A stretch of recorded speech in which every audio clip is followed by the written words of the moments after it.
And what was it that drew you to Lehman Brothers? Why was that a company you wanted to join? Well, my whole life I had my goal of reaching the Holy Grail, which, to me was always the big leagues, the major leagues, and that's an investment bank on Wall Street. And to me, Lehman Brothers represented a very, very special place because it's been very well known and it's pretty famous for its culture. It's kind of a mid-sized investment bank, not as big as the large commercial behemoths. And it's interesting you talk about it in the present tense still. Yes, I can't help it. Probably will for many years to come. Yeah. But we really wrote the book, Patrick and I, to expose the few that hurt so many. I mean, I'm something like 2.5 million jobs have been lost since Lehman's failure. Credit lines have been slashed on credit cards. You've had families go through such incredible difficulty, and so many people out there feel like they just got hit with a sledgehammer.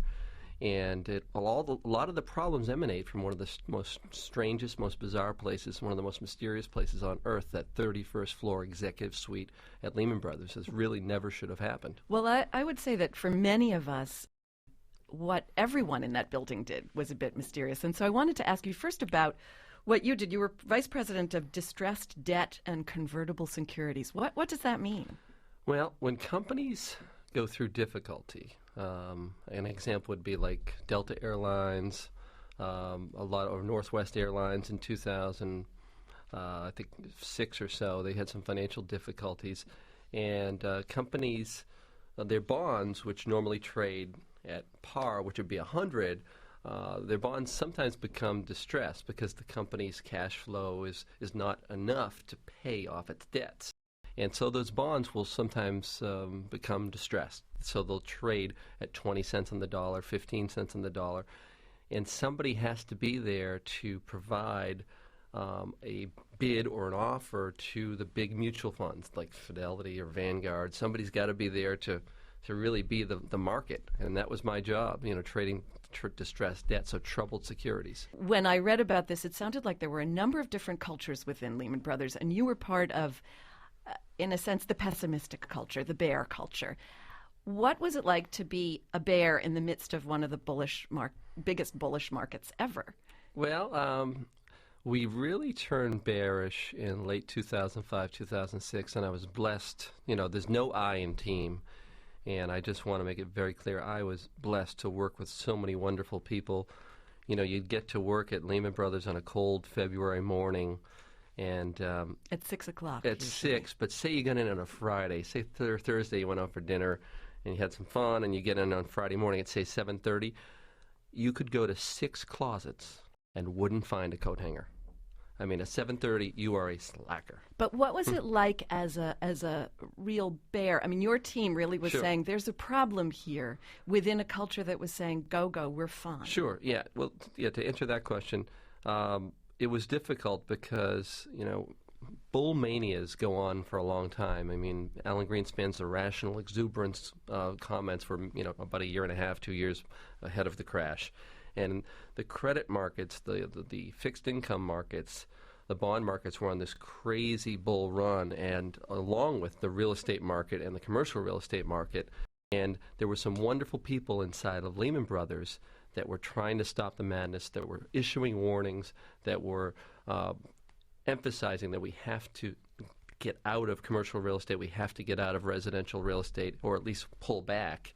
And one by one, these people were silenced. And at Lehman Brothers, you kept your head down, you did your job, or you lost both. There's so many different engines inside of an investment bank. It's amazing. It just pictures so many different profit engines, and Lehman had so many engines that were very, very profitable. So I'm there on the trading floor, and customers come in, and if there's something bad going on, a customer will come in, maybe 3, 4, 5 in a row, and they want to sell bonds, and you have to be there for them. You have to make that market. So if something is really going wrong, you might make the bonds 31-2. They hit you on 10 million bonds. You got to go down. You got to lower. You got to go down 28.9 and just keep going down until the market finds itself. So the goal for you was to serve these customers? Is that the major goal of what? The goal, and in between, there's 2 ways you make money. You make money on the trading profits because each time you buy a bond at 31 and sell it at 32, you do that 10 million up. That's a nice profit for the firm. But also, one thing that was going on through those years is, there was so much leverage. Lehman had $18 billion at the top of the market of real money, and $760 billion of investments around the world. So a lot of that is what's called proprietary trading, which means they're positioning. In other words, we're supposed to be in the moving business, but what really killed Lehman Brothers is they became in the storage business. You write about playing poker with some of your buddies from the firm, and I took that and then sort of looked at what you were doing and exactly what you're talking about, that you had some real money, and then it's as if someone had given you chips that weren't even yours, but you were putting those on the table too. And that's what makes this such a fascinating read, because we really bring the novice investor, and a seventh grader can understand what happened to our economy, because in essence, when I got to the firm, Lehman's leverage was only 28 times or so. So the ratio... And the leverage is the money you're spending that you don't actually have. Yes. So remember, at the top, we were, say, 18 billion of real money that Lehman had. Net tangible equity is what they call it, but I don't want to confuse anybody. So 18 billion versus, say, 760. It's like 44 times leverage. So they're basically rolling the dice, and the taxpayer at the end of the day is basically on the hook.